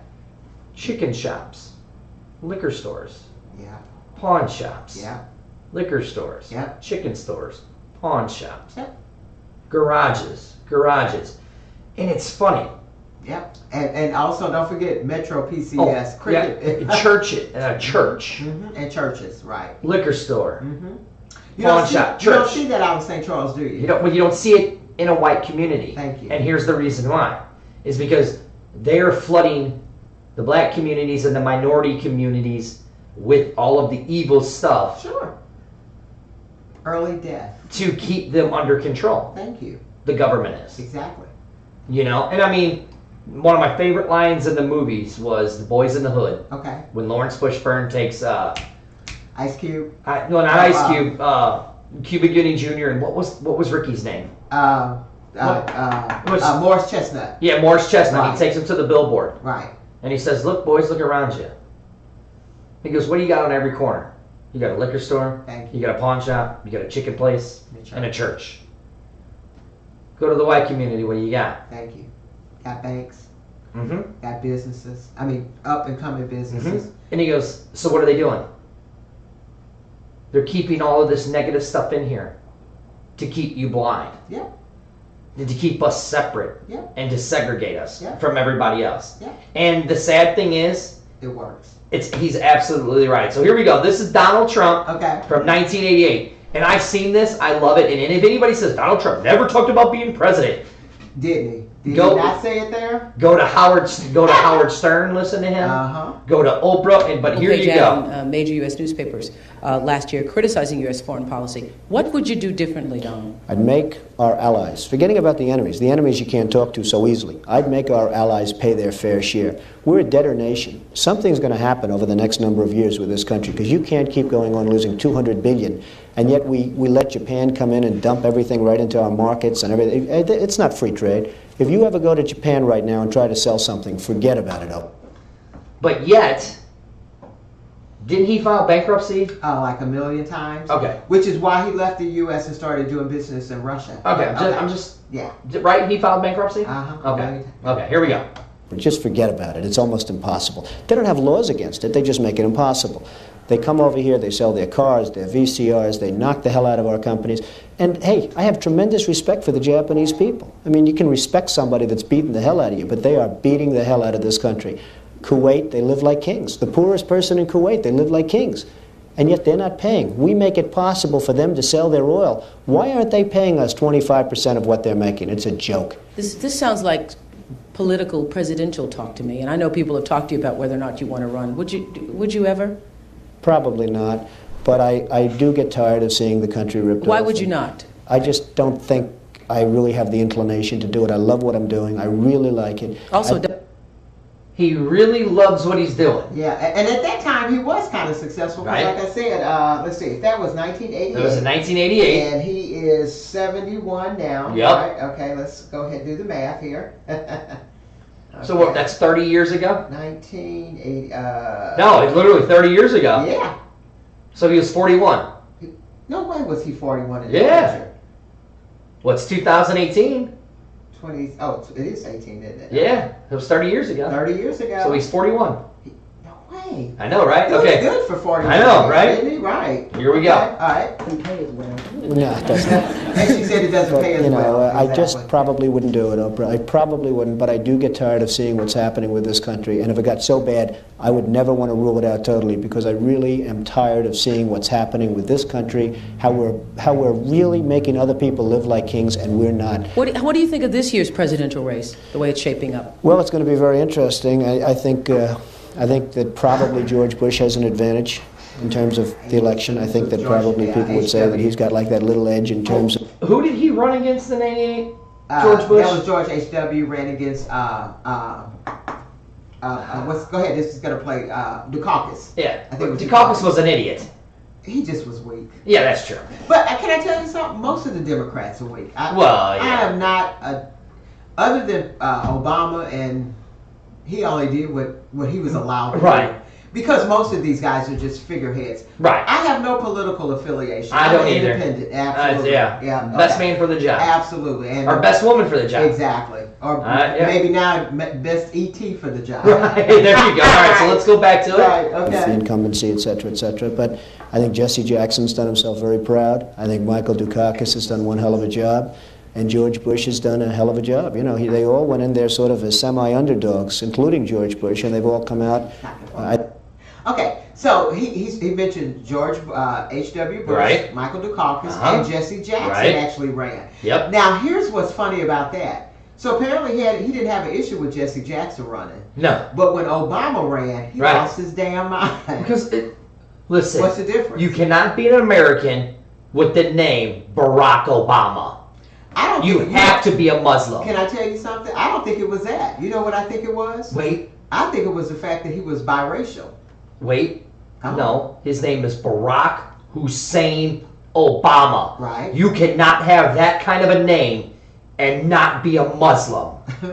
You can't be an American and have that name. That he felt that way. No, I'm just saying. But can I tell you? But I'm here to tell you. I feel you now, and a lot of people will actually think that, but that really wasn't the whole thing. No. He was extremely jealous of Barack because not trying to be funny, but have you heard this man put a sentence together at 71? No, he's not very good. What did he say?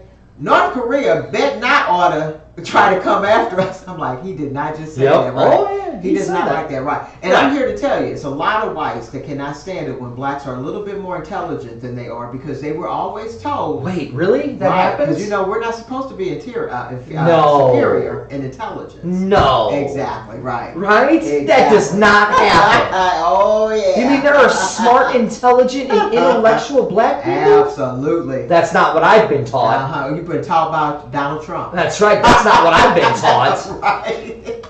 People that are around all three of those candidates can be very proud of the jobs they've done. You've said, though, that if you did run for president, you believe you'd win. Well, I don't know. I think I'd win. I tell you what, I wouldn't go in to lose. I've never gone in to lose in my life. And if I did decide to do it, I think I'd be inclined, I would say that I would have a hell of a chance of winning, because I think people, I don't know how your audience feels, but I think people are tired of seeing the United States ripped off. And I can't promise you everything. All right. Okay. There I agree with them. To a certain extent. Right, that to a certain extent. Because if you really look at everything that we've done as the American, we are the world's big brother. We are, but we do that to ourselves. Exactly. Because why do we? You know how many wars we're currently involved in? Yes. How many of our troops are scattered all over the world? Why is that? Because we're the police. We're the super police. We're the world's big brother. Exactly. And here's my thing. That's crazy. Here's my thing. We have problems within our own country. Thank you. We have a country that is divided. Yep. Culturally, biasly, racially, everything. Yet we're going to go over to other countries and tell them how they need to live. Right. You know what I'm saying? Right. It's ridiculous. Can we play this? I want you to hear this one too. Which one's that one? And this was, are you familiar with the website Alibaba? Oh yeah. But there's one I want to play. Okay. So you want me to finish this one? We only we're at 2:24. Yeah. Okay, go ahead. We only got till 3:09. Okay, cool. Go ahead. But I can tell you one thing, this country would make one hell of a lot of money from those people that for 25 years have taken advantage. It wouldn't be the way it's been, believe me. Okay. And I agree with that. But then again, a lot of what we spend our money on is we're going to hear with the video I want to show. Right. Is stupid stuff. Right. Like these wars. But go ahead with Hold what on. you wanted to play. Okay. Oh my God, I love this new setup. So while he's looking at that, you are listening to Did you forget? One Nation. Did you forget where you were? One Nation Under Groove with Dirty and Lynn B. All right, on Ferguson USA, HotTalkRadio.com. If you want to call in, we got about another 15 minutes. 314-388-9622, or feel free to go ahead and leave a message in our Facebook chat room. We are live streaming from Facebook chat. You know, there's the thing that Donald Trump said. Okay.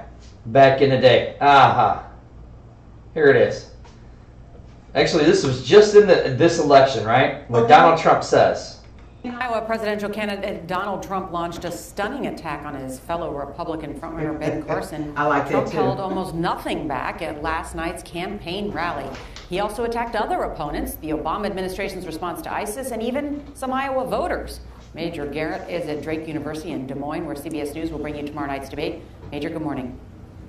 Good morning. One of the questions that has long surrounded Donald Trump's surprising resiliency as a Republican frontrunner: could his temper and ego withstand long-running political competition? Well, last night, just north of here in Fort Dodge, Trump delivered an answer laced with profanity and insults that may mark a turning point. Kasich, oh, I have a headache from this guy. I'm telling Carly, whatever the hell her name is, Fiorina, I'm saying, will you stop cutting in? John Kasich and Carly Fiorina aren't gaining on Trump. Marco Rubio is. Rubio, ready? Weak on illegal immigration. Weak like a baby. Trump saved the lowest blows for Ben Carson, referencing the retired neurosurgeon's description of himself as a pathologically angry youth. Well, he said he has pathological disease. Now, if you're pathological, there's no cure for that, folks. If you're a child molester, a sick puppy, you're a child molester, there's no cure for that. There's only one cure. We don't want to talk about that cure. That's the ultimate cure. No, there's two. There's death and the other thing. For Carson, the story of anger is part of his journey to redemption. And he plunged it into the belt. And amazingly, the belt stayed totally flat. And the knife broke. How stupid are the people of Iowa? How stupid are the people of the country to believe this crap? And there was this reference and then to he ISIS. Made him, I know more about ISIS HUD. So, whoa. yeah. But can I tell you something, Jay? Yeah, go ahead. I laughed throughout the. He decimated each and every one of them. Where's the one where he said that if I was going to run as president? Oh, right here. Here it is. Here it is. Okay. Oh, he would run as a Republican? Yep, because the Republican Party are dumb. Thank you. The politics. This idea of you and a third-party run. Thank you for Are you showing willing this. to announce this morning that you're going to stick with the GOP, try your luck there, hope for fairness, and if it doesn't work out, it doesn't, and no third-party run? No, there's been so much false. Now, let's mind you, when this came out. Okay. 8/11 of 15. 8/11 Oh, he said that way before 2015. of 15. Okay, well go ahead and play it. Okay? Okay. You see what news channel it's on? Yeah, CNN, fake news. That's The why one that he doesn't like. The one he started because they had this footage. You ready? Go ahead. Reporting, Chris, and you know it probably as well as anybody. You know what's been happening. I mean, people are putting out signals and everything else. And look, I'm running as a Republican. I'm leading in every poll. I think you report all these polls. In fact, in the CNN poll, I'm leading very big. And Iowa just came out yesterday where I'm leading substantially in Iowa. We're leading all over the place. And I want to run as a Republican. I want to be the Republican candidate. I think that's absolutely the best chance for winning. The way it's going right now, I'm being treated very nicely. I just want to be treated fairly. And if I am treated fairly, that's the way it's going to be. But I want to keep that door open. I have to keep that door open because if something happens where I'm not treated fairly, I may very well use that door. So anybody that says anything, you know, I hear all of these so-called advisors, and I think you know me well enough to know about all of the advisors that everybody's talking about that don't even exist. So I will tell you, I'll keep the door open. But it's not something I want to do. I want to run as a Republican, and I want to win as a Republican and take it back for the Republicans, for the country, and make America great again. You know, my whole campaign is based on making America great again. It's so simple, but it's hard to do. It takes a certain person to do it, and I'll be able to do it. And I look at my competition, they will not be able to do it. Well, I want to talk to you about how. Now, you said something, though, that's interesting here. You said, I want to be treated fairly, nicely. You know that those aren't the same thing. And when you look at what happened with the comments about Megyn Kelly, you say, and we take you at your word, that you didn't mean them, they were perceived. But why do you think so many people took them as an outright assault on women? Well, I didn't say I didn't mean them. I said what I said. And frankly, I didn't even finish that sentence. And people said, oh, he must have been thinking about this. It was a ridiculous interpretation. And most people agree with what I said.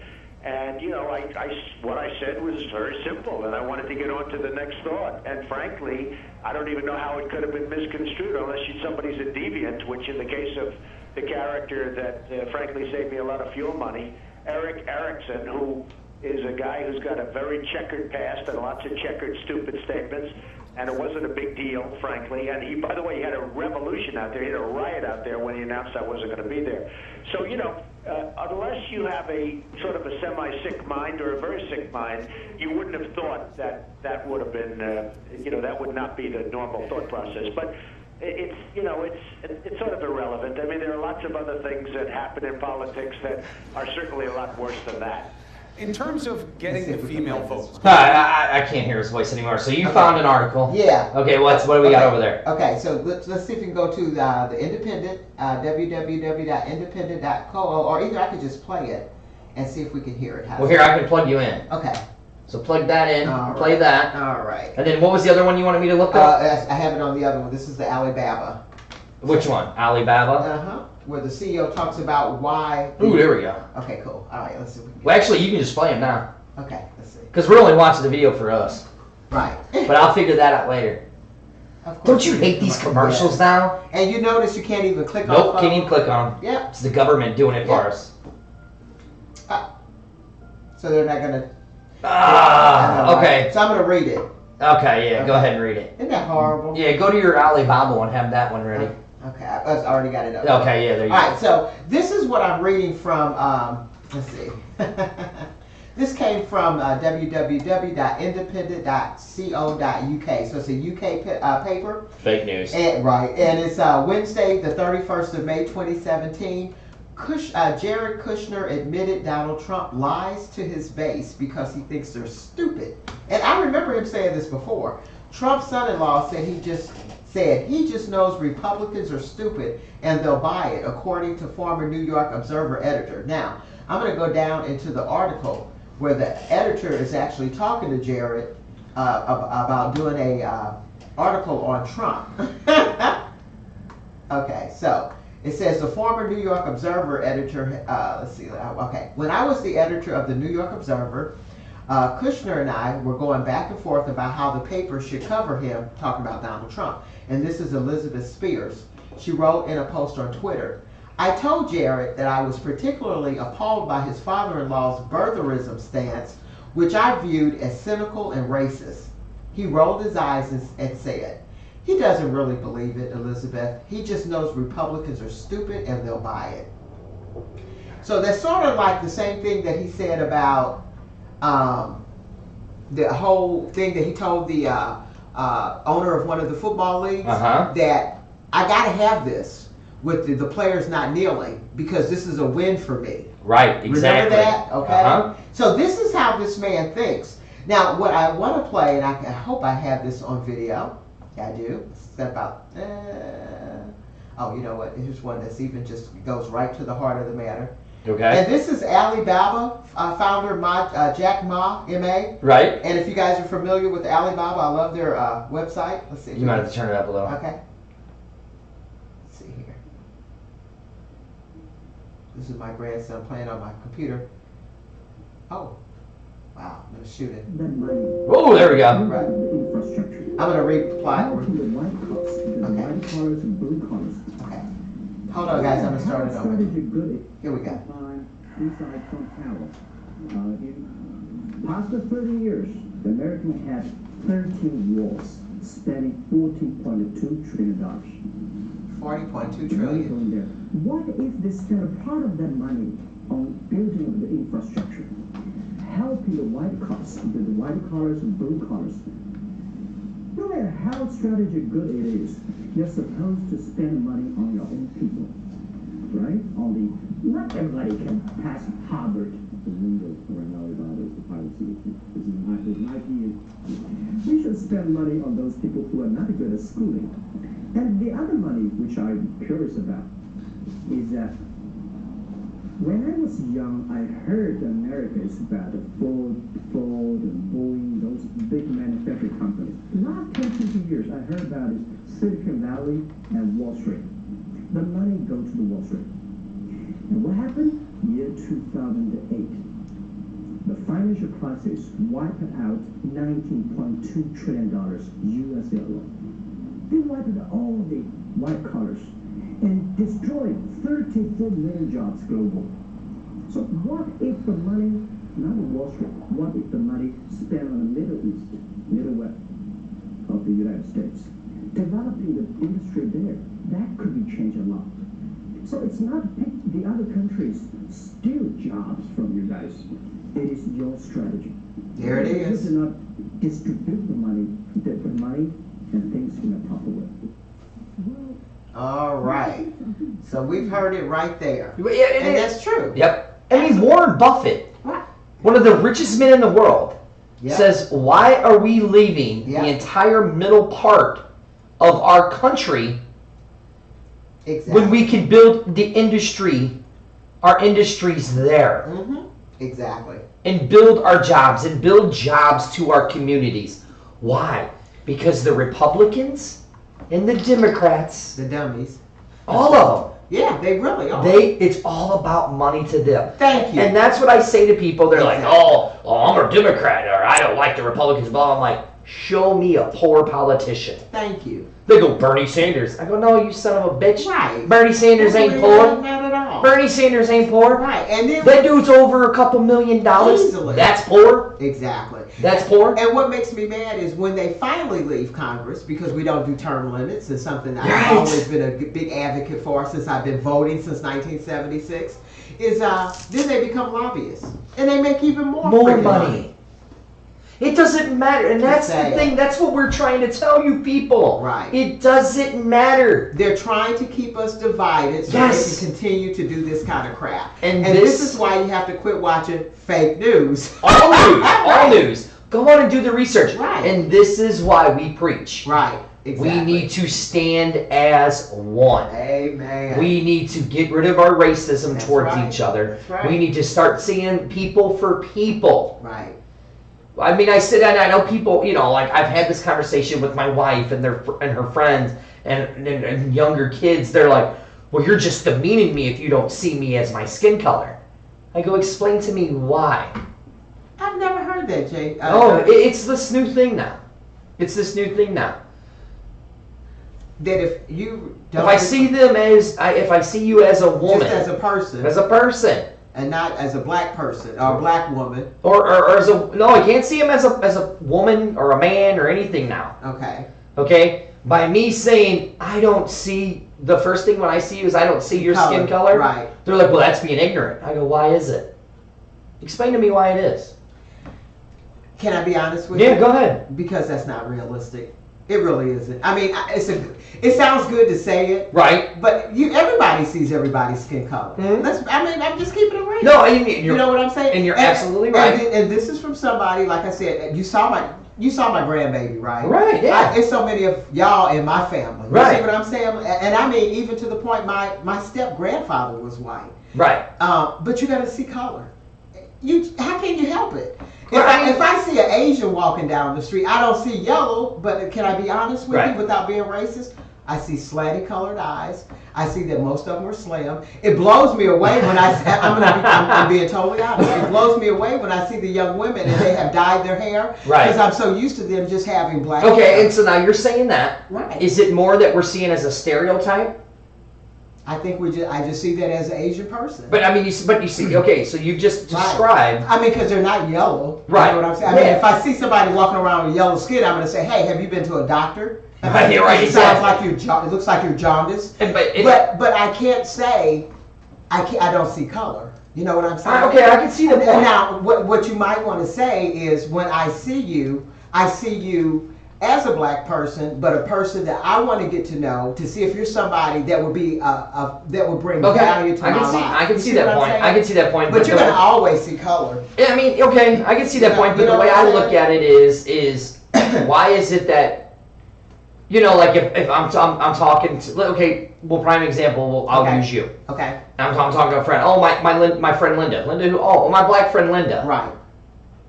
Why does it matter? You might not have to say black friend at that point, but eventually, as you continue to talk about me, and you say, well, she does this, and the person's going to say, are they black or white? Am I right? Oh yeah. I find myself doing and you know what I say? What? What does it matter? I go, it's my co-host on my radio show. But can I tell you something? And this is we're going to end the show on this. That's your white privilege, because you don't have to really. And you know what I'm saying? It's not a big deal to you like it is to us. And there you go. And I think that's why. Right. And see, white people don't understand that when we say, how can you not see color? No, and I Because do. we know that you guys, when we drive down the street, Right? you don't have to worry about the police because you're driving while white. Oh, I 100% agree with you on I that. always have to worry about the police. Right. Even at 60 years of age, in a nice car, with all the tags right. Because I'm driving while black. And I think because... I just recently had an officer follow me. No, you didn't. I swear, I promise you, with everything that's important to me, I live over by the airport. Right. So I exited right off of, we live right off of Edmondson. So I went down Edmondson. She came right behind me, right there where, because I'm over there by where you drop off the rental cars. Right, okay. There's a little, right there. Yeah. She came right behind me.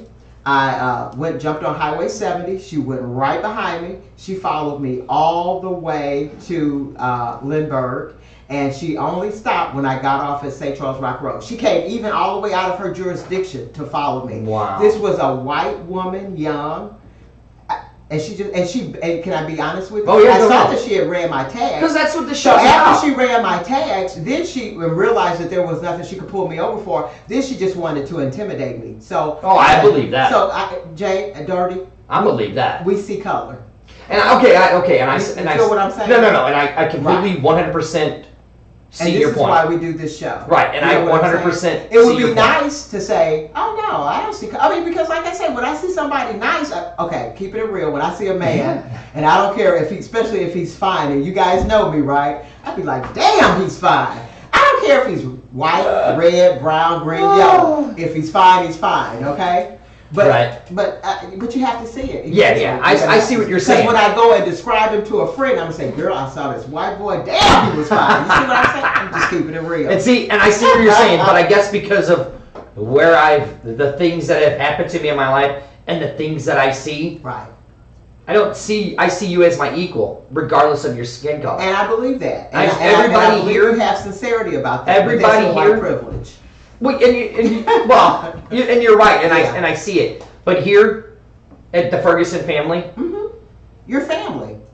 I mean, what the majority of our DJs up here are what? African American. Right. Absolutely. Okay. Right. I'm one of the few white guys up here. It's like what, 3 or 4 of you guys? Let's see. You have me, Seabiscuit, right. Commissioner Harris, okay, Mr. Bibb, yeah, Juan.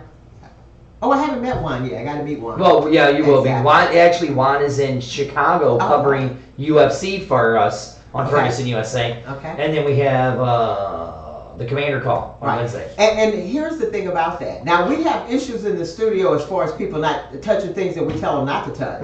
But have you ever had, because you've been here longer than I have, right? Have you ever had a racial incident where you felt like they were coming against you because you were white?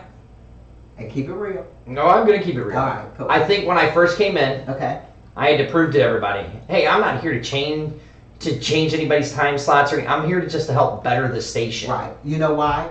They weren't being racist, but they saw a white guy come in, and we're so used to white people, no matter how long we've been there, right? How much experience we have coming in and taking over. Yeah, and I told him, I said, I'm not here. Real? Right. Oh, no, you're right. And I told everybody, I said, I'm not here to take away your time slots. I said, I'm just here to help make things better. Exactly. That's it. Right. If you guys got any ideas, I'm more than open to them. And I listen to everybody's ideas. Yep. I mean, you know it. I mean, anybody can call me from the station that works on the station at any given time and say, hey, Dirty, can we do this? What about if we did this?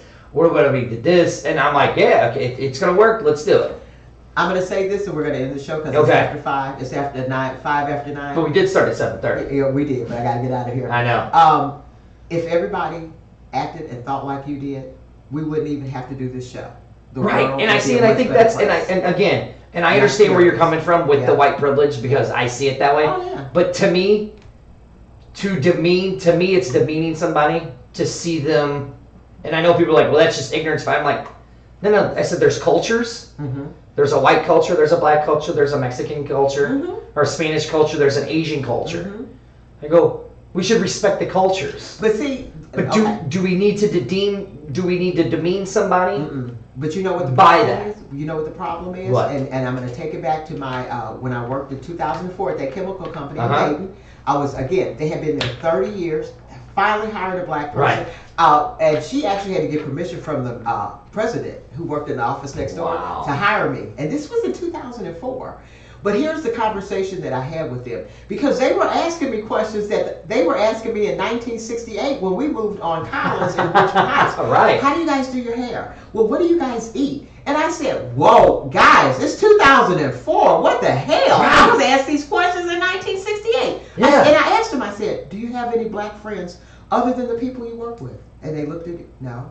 Right. Do you have any Asian friends? No.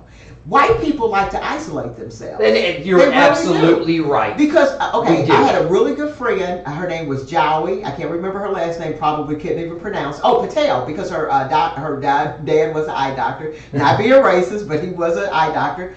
And we were really good friends. Uh-huh. And she was dating a black cop at the time. Her parents did not know. Right. And her mother thought that she had way too much freedom in the U.S., so they arranged a marriage for her. Now, if I didn't know her personally, and she came to work crying about this, I would have said, well, that's stupid, just don't do it. You don't have to do that. Right. But since I knew her and I knew that that was her culture, I just kind of had to talk her through. She ended up marrying the guy. She had to pretend like she was a virgin and everything. Wow.